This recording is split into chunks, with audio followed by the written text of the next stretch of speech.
رتل بصورة قاف القرآن وقرأ قراءات من التبيان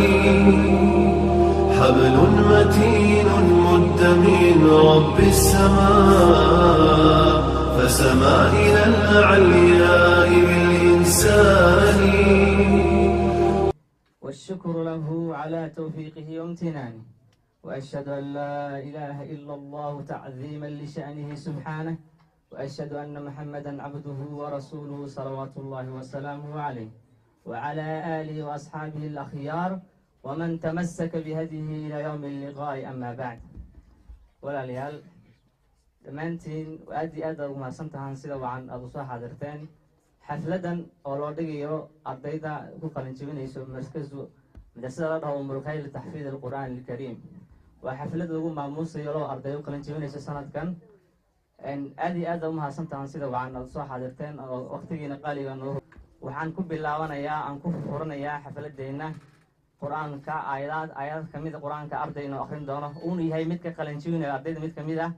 مقعيس الله عبد العزيز آدم. أعوذ بالله من الشيطان الرجيم. بسم الله الرحمن الرحيم.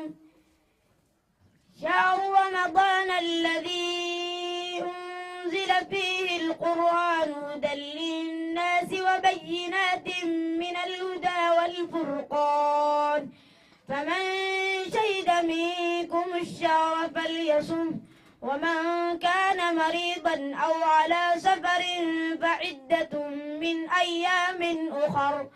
يريد الله بكم اليسر ولا يريد بكم العسر ولتكملوا العدة ولتكبروا الله على ما هداكم ولعلكم تشكرون. وحنوحيا كلمة oo soo dhaweeyna oo ardayad halkan dhigato soo jeedinayso oo ku baxayso luqadda Carabiga ah kelimadaas waxa soo jeedinaysa ardayda la dhaho Naciima Ismaaciil ay maaltalka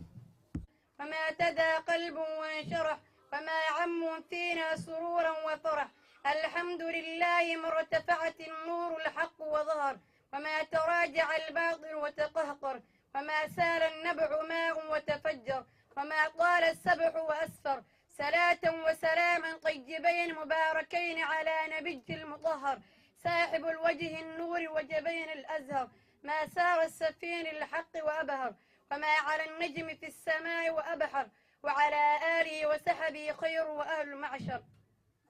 صلاة وسلاما إلى يوم البعث ومعشر أما بعد أيها الحفل الكريم يسعدني أن نرحب بكم بأجمل ترحيب ونشكركم على انضمامكم معنا كأسرة واحدة. هاتنا وحان نوحيا خطبة كهالليسو فضل وليه هاي علمية إيو أهل كيسة فضل وليه هاي علمية لنبرنا يوحبرشة دايتاي إيو أهل كيسة ضدك علمية برتفضل إليهين خطبة كبحيسو لغة عربية يا هالك نوحيتا وحانا خطبة السوء جيدين يا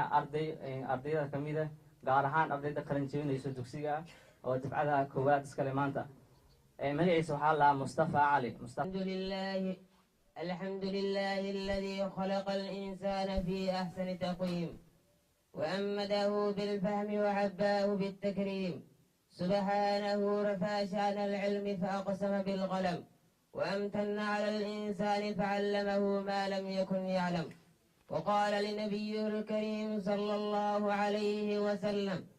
وأنزل الله عليك الكتاب والحكمة وعلمك ما لم تكن تعلم وكان فضل الله عليك عظيما وأشهد أن لا إله إلا الله وحده لا شريك له له الملك الحق المبين أخرجنا من بطون أمهاتنا لا نعلم شيئا وجعل لنا الأسماع والأبصار والأفئدة لكي نشكره على ذلك أعز العلم وأهله وذم الجهل وحزبه ورفع درجات في نعيم المقيم الطلاب والعاملين به وأشهد أن سيدنا محمدا عبد الله ورسوله وسفيه من خلقه وحبيبه أعرف الخلق بالله وأخشاهم له اللهم صل وسلم وبارك عليه وعلى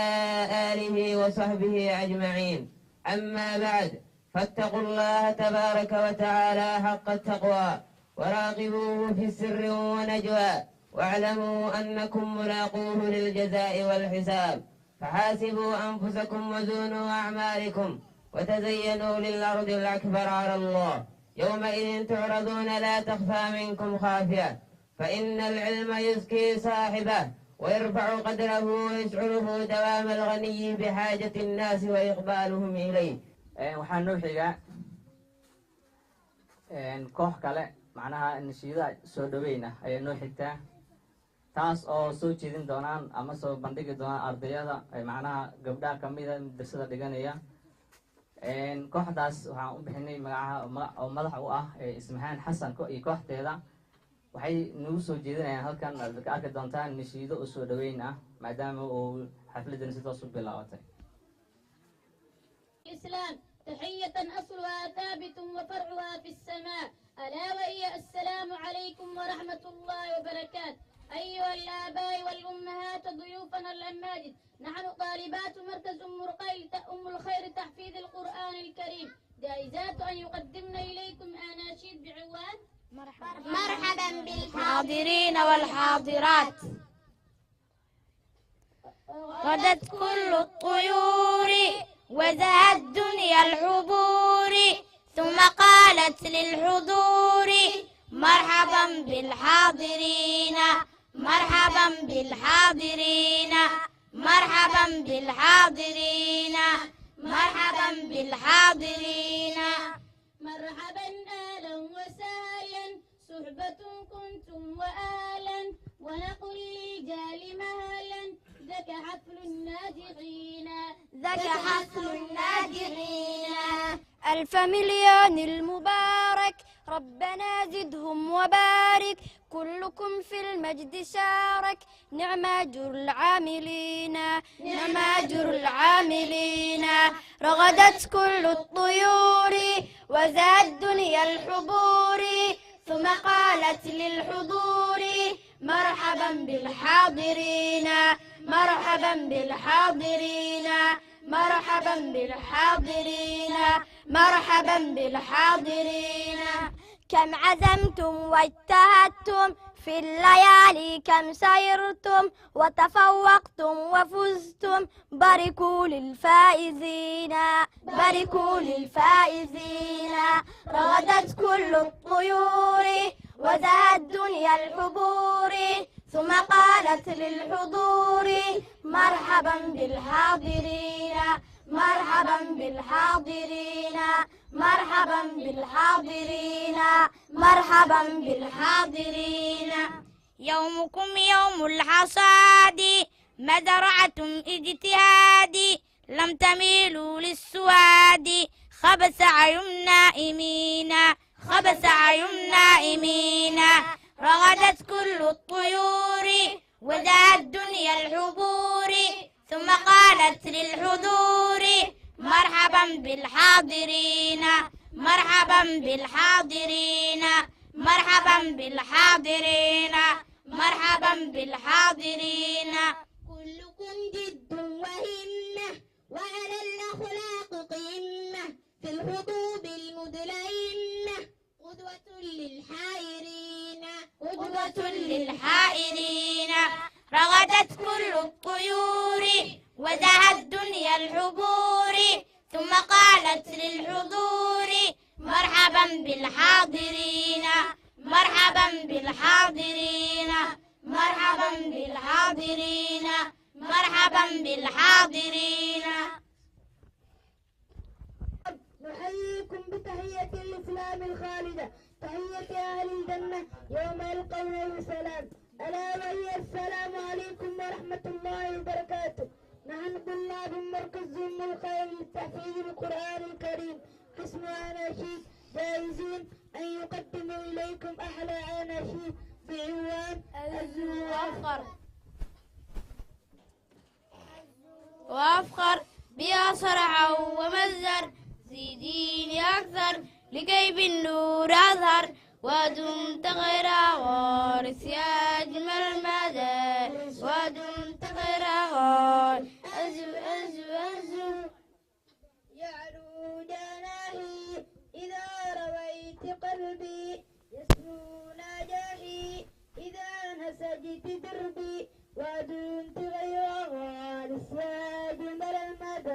اسود انت غير غار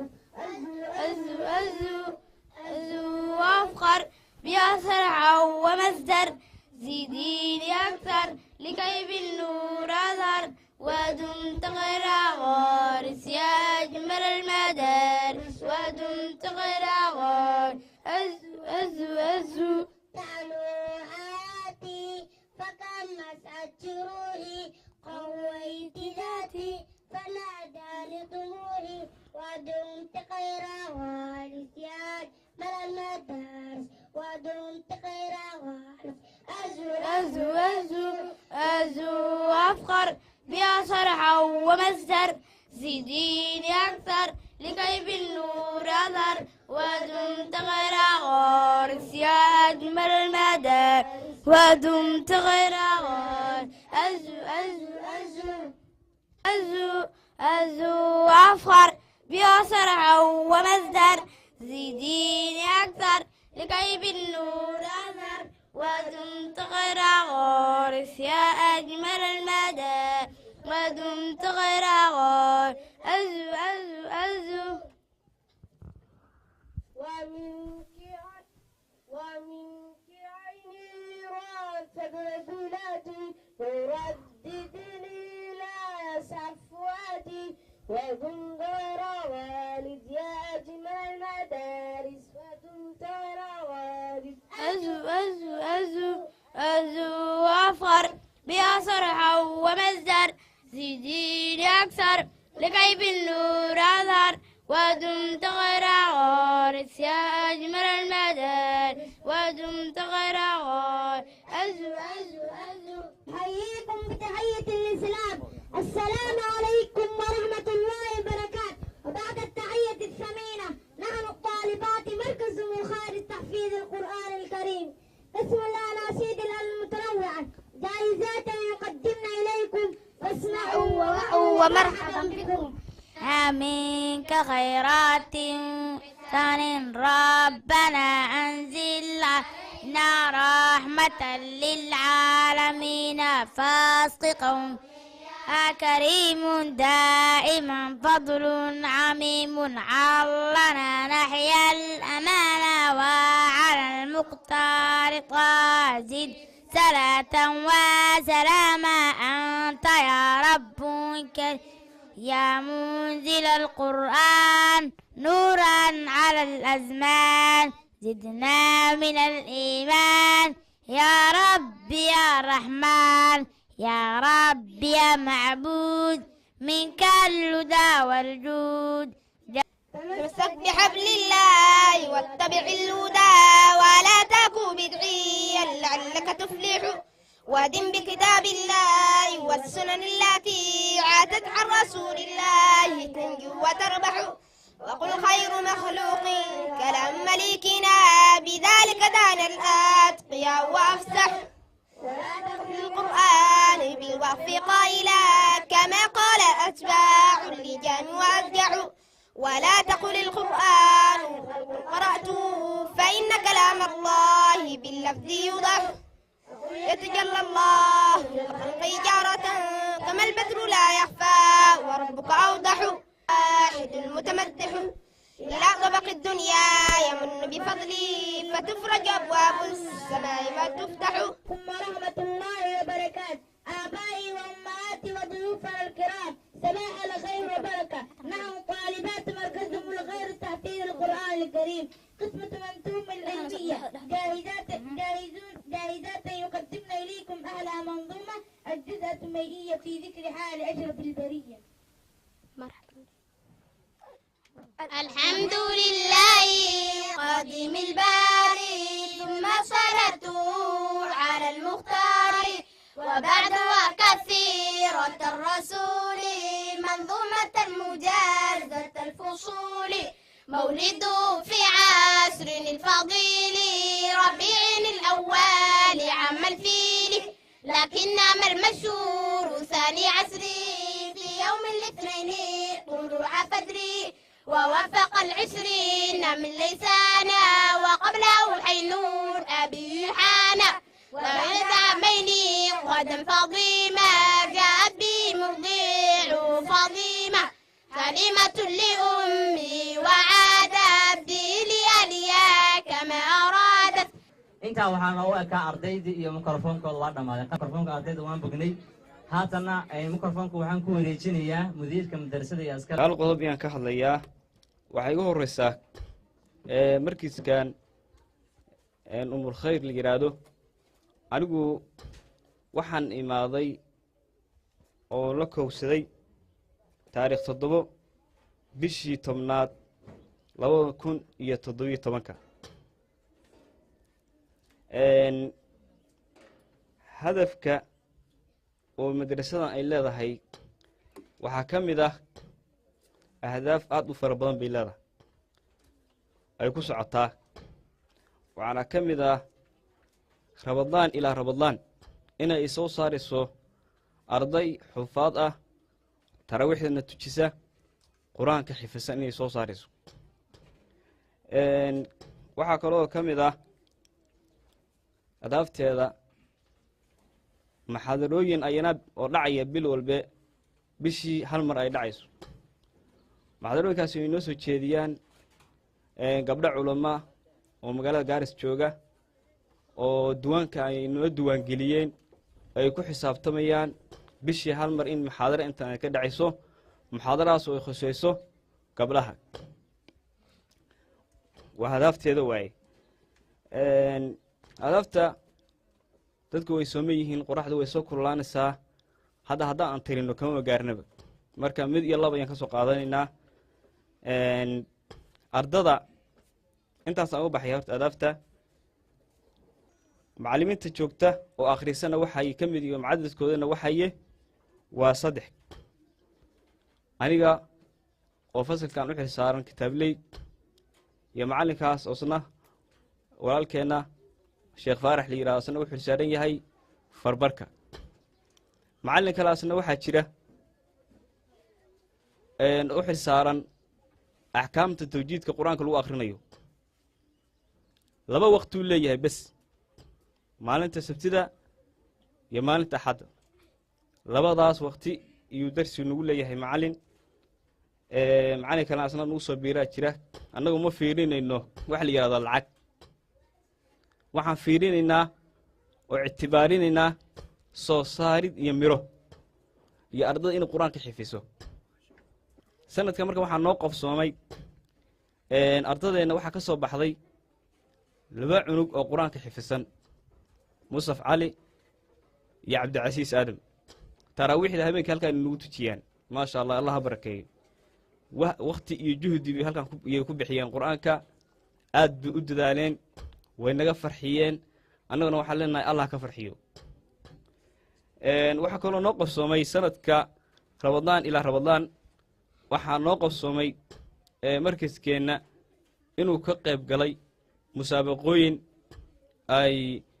madaaris fara badan mataqaana ay isku dhacayaan taas oo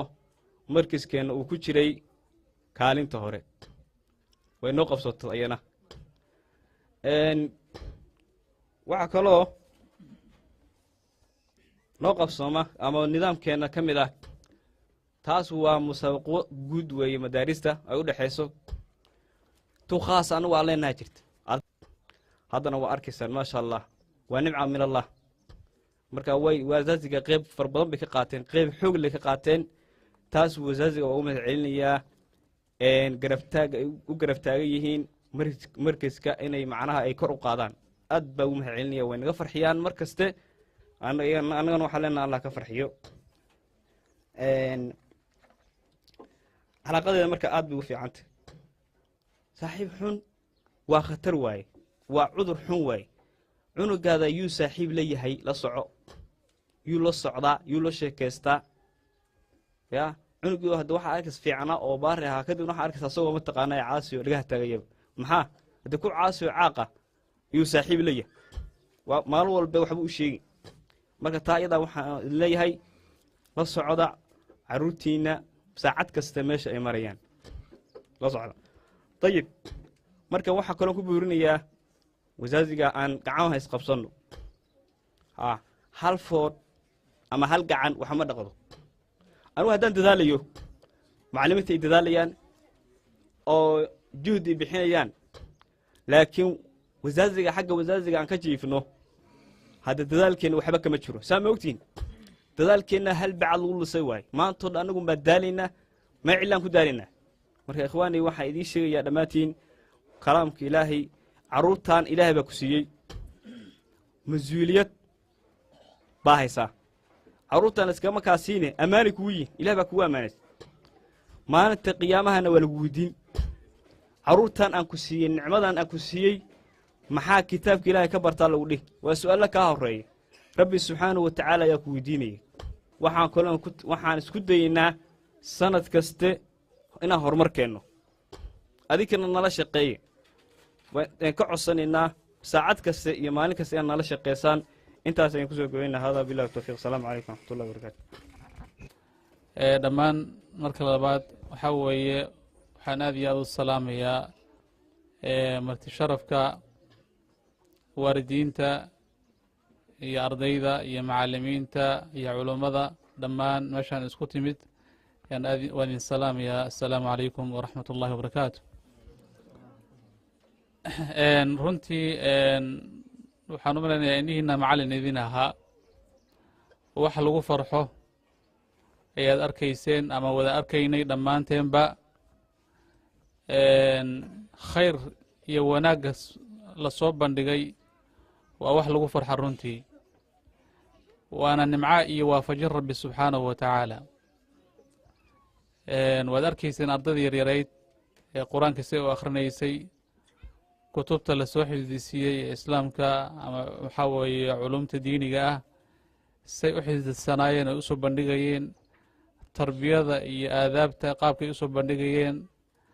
waad arkayseen qof walba indhihiisa macallin u ahaa soma runtii arrinkaas marka arrin iska imaatay ma aha waa dadaal iyo juhdi baa galay la iska kaashaday juhdi la iskugu geeyey ama maamulka ha noqdo dowrkiisa kaalintiisa macallimiinta ha noqdaan waalidiinta iyo waalidka dowrkoodii kaalintooda ayagana wax kastoo sidaa looga midoobo ama la iskaga kaashado quruxdaasaa soo baxayso quruxdaas ayaa soo baxayso marka kullama la sii dadaalo oo juhdiga la laalaabo oo wixii khayrka la iska kaashado laga tacaawunana wanaag iyo horumar ayaa la gaarayaa adduunna fi nicma aakhira fi ljanna walaalayaal ilaahay baa mahad iyo shukri iska leh allihii nagu kulmiyey meeshan qiimaha badan iyo saacaddan qiimaha badan iyo bishan qiimaha badan anoo ku hadlaayo afka aabbayaasha markaska umul khayr waxaan u malayn xaafad ahaanteenna meeshaan joogno hadda iyo meeshii aan ka soo baxnay waad la socotiin muddo dheer baan ka soo joognay intii dugsigeenna uu bilowmay oo marba meel aan soo maraynay soonkan soonkiisii meel baan soo joognay haddana meel kalean joognaa xaafaddeenna sidaan iskugu duubneen een dadaalka u muujinaynay een garbaha isku haysannay midho dhalkeedii maanta gacanta waan ku haynaa waxaa aad iyo aad mahad iskaga leh rabbulciza oo awood noo siiyey maanta markaskeenni inay carruur ka qalin jebin hayaan annagoo jiifno hadday ahayd ilmaha la dhaho abbo buug baan wayne shaarkiga maxaan hor u gashanaynaa muxuu ahaaye iyo kabaha waan daba kaci haddii ay waayaano intay ku kiciyaan haddana kuwii dugsi ay ku dhahaano abbo maxaan rabaa buug warwaadna wareerisay naga dhaf shalaan buug kuu gadaya maanta maxay waxaadna weydini waa sidaas marka aan dadaallo aabbahana waxaa weeyaan waa dadaalka kora laakiin dadaalka carruurta wuxuu ka yimaada waa hooyada carruurta tarbiyadooda hooyooyinkaa la rabaa inay ku dadaalaan macallinkana aan garab siino insha allahu tacaala wixii wanaaga iyo wixii maaragtay tarbiya aan macallinka kula garab istaagna insha allahu tacaala fursadan aan maaragtay mar walba maaragtay way sii xoogaysanaysaa maasha allah soonba soon kasii dambeeyo macallinkana anisaan aaminsanahay 2 sano xitaa umay buuxsamin baan u malaynaya maasha allah caruur badan oo quraanka xifdisanna waan arkayaa inta hadda siday nashiidku u aqrinayeen siday quraanka u aqrinayeen maasha allah intaba maaragtay aad iyo aad baan uga faraxnay maasha allah cunugii waad soo dirtay waa inaad imaato cunugaada dugsiga imaaday iyo in kale waa inaad kala hubsato inaad iska soo dirto dharka usoo xirtood baagi usoo dhigtood soo dirto bacdaad iskaga laabatid ma wanaagsana laba dhaxda ayuu iska istaagi karaa wuu iska cabsan karaa howmaaga iyo wixii loo diray inuu sameynin baa dhacdaa adigana aada dib u fiirinin horta waa inaan taa ka dadaalna haddaan annaga haweenka nahay ana soo hartay ardayda imtixaanka galay oo bisha ramadaanka ah taariikhda markuu ramadaanku marayay waa axadaan soo dhaafnay imtixaan laga qaaday maalin dhan bay imtixaan sameynayeen ay ku guda jireen marka imtixaankaas abaalmarintooda iyo قراءات من التبيان حبل متين مد من رب السماء فسما إلى العلياء بالإنسان هو للقلوب ربيعها وجلاؤها وملاذها من قسوة الأحزان وهو الغنى والنور والذكر الذي يسقي القلوب حلاوة الإيمان هو شافع ومشفع لمن اصطفى رب الورى من حامل القرآن الحافظون الماهرون تعاهدوا آياته متشابها ومثاني قالوا نرتله ب7 أحرف أكرم بجمع مثقل